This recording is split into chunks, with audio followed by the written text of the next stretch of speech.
The older I get, the less impressed I am by certainty. Those that I perceive as well traveled, well read, well educated, or just having positions of power in professional situations.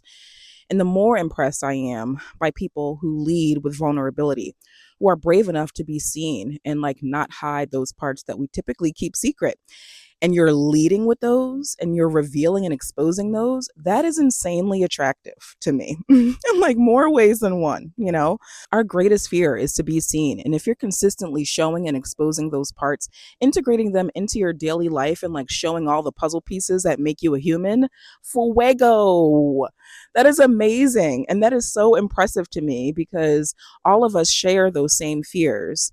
I mentioned this in a previous video, but I'm a classical pianist. I've been playing since I was 4, and I typically hover around like Chopin and Bach. And I remember being invited to play different places alongside other pianists. Maybe it's simply a recital, maybe it's like a symposium that I'm opening up for. And I always thought that the most impressive people had the most impressive or just exhaustive repertoires, right? So if you're a classical pianist, maybe that's having a certain selection of songs that you master from the Baroque era, from the classical era, from the Romantic or Impressionist era, right? And you're able to like choose from your repertoire to fit the vibe of wherever you're playing, right? Or to nominate yourself in different competitions that specifically focus on one type of music. Or, to like pull out of a hat if you're auditioning to get into this really cool school. And so that was my focus for years. I wanted to have a certain amount that I played from Bach in the Baroque era. I wanted to master every single one of Chopin's nocturnes. And yeah, I wanted to whip out Mozart whenever I needed to, whip out Debussy to show my soft, feathery side. And all of that does make for an impressive pianist. Like they're well accomplished, well disciplined. And what I recently started noticing was because of my stage fright and my social anxiety and all of these things, I wouldn't even play in public the songs that I mastered that I can't mess up on because I've been playing them for 5+ years, right? I know all of the how to emote the song the way that I want. My fingers, I know the song by muscle memory. So there's no, reading music or double guessing like, oh, what's the next section? No, no, no, no. I know these songs. I wouldn't even play those. Over the past couple of years, I began challenging myself in that respect. You can talk about the piano forever. You can explain theory. You can explain how to emote. You can talk about the lives of the composers and how it shows up in the songs, and give people these like 10-second teasers of different parts of the song, but you're not going to play for anybody. But you're not going to play for anybody and share this love of classical music that you hold, especially to a demographic that is not well represented in the classical realm. And so then I began actually playing the songs that I knew really well. That has been going well. That's been going good, in open mic settings, or, if there's a piano in the middle of a conference and I'm there and I'll tickle the keys a little bit. But where my actual confidence, the next level to that confidence though, is playing the songs that I do not know as well. Currently, I'm learning Chopin's Nocturne, Opus 27, number 1. I'm learning Debussy's Arabesque, and I'm finishing parts of Chopin's Nocturne, Opus 55, number 1. I'm going to put all of those on the screen here. They're beautiful pieces of music, and I really encourage you go seek them out and listen to them and close your eyes and like dig in. But I'm still learning those songs. And recently, I was at like a work gathering, and I typically would not play anything that I am still learning ever. This was my first time ever putting myself in that situation. In my mind, I'm saying this. In my mind, they're going to see me stumble. They're going to see me fail to get certain phrases correct.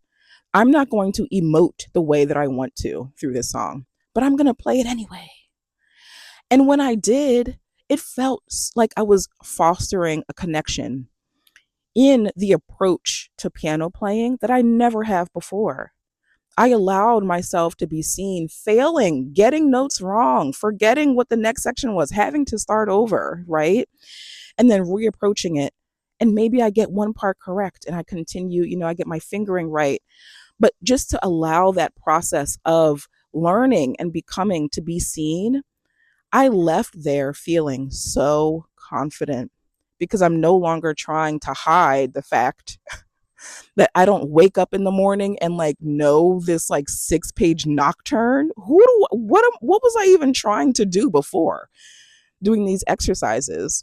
And that's something that I'm going to continue. I love attending conferences, and the bulk of the topics have been around food systems and sustainable agriculture and community or sustainable forestry. I really admire strong public speakers.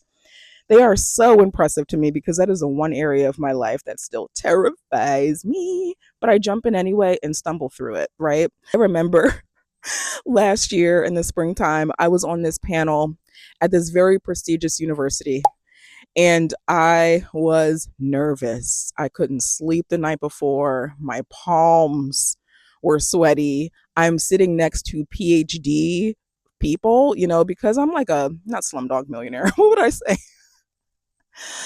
I'm like a self-built kind of gal. I do not have a college degree. I don't personally don't see the utility in them for what I want to do in my life. But I was intimidated by sitting next to PhDs that have been in certain positions for years, and little old me is sitting there because of what I've done. Like, I deserve to be there, and that's what I was telling myself. But also, it's super intimidating because what I have to say on this subject will be so different than what they have to say. But they're both to the same ends, right? While we were on stage, they were going over all of these statistics. They're currently leading projects across multiple nations, not multiple states like me, multiple countries. Do you understand? And they're, yeah, rattling off these statistics, rattling off all of this science. And it comes my turn to answer a question.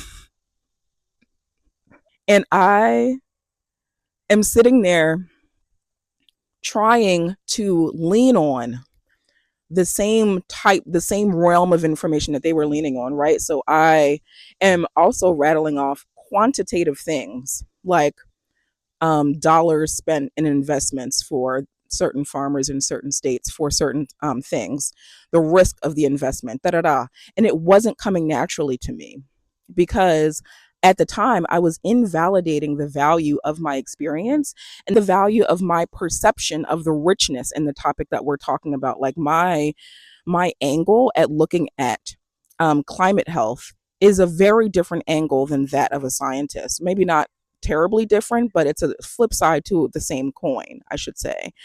And so, right when I began telling stories of actual people being affected by a changing climate and extrapolating all those stories out to trends that I saw across and stories that I've heard across multiple states along the coast, right? Relaying really strong narratives, tying them all together, I really connected with the audience. They were nodding their heads. They were asking a lot of questions. By the end of our panel, all of the questions were for me. All of the questions were about the story about Frank, the story about this person, the story about that person, right? And it's because I validated the value in the experiences that I have versus comparing against what my previous perception of impressiveness was, right? That connection could not have been made if I continued to rely on stats and data and science, like that is very useful information and we should all be paying attention to it. And thankfully, it was a well-rounded panel. So folks could hear that information alongside more of the qualitative things.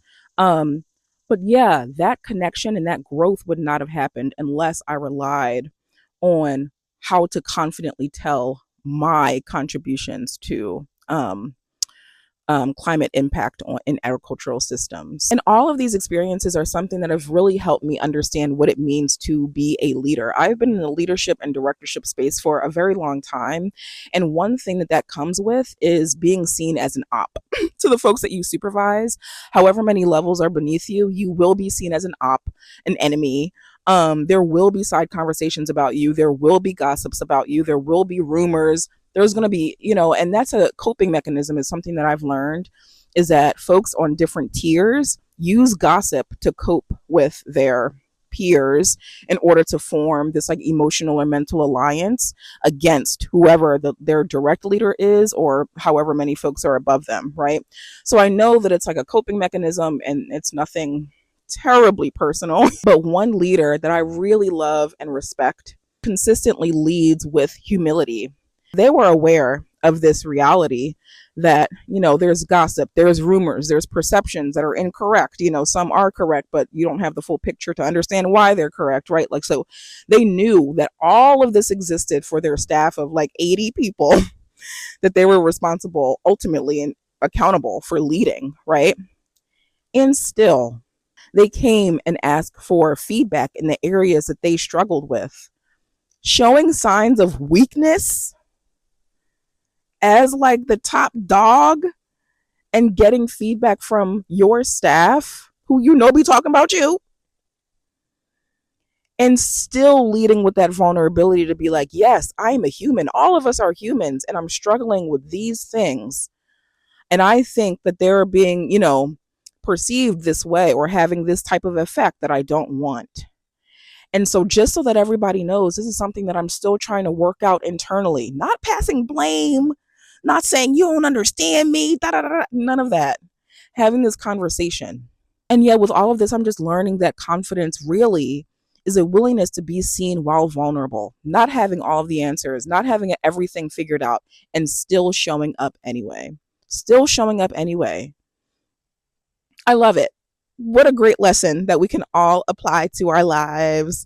Thanks everybody for listening. Thank you for being here. I really hope that you like this video, and if you do, please give it a thumbs up.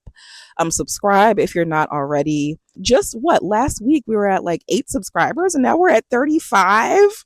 I can't wait to look back at this video and like with 102 subscribers and be like, oh my gosh, in this video I said we had 35.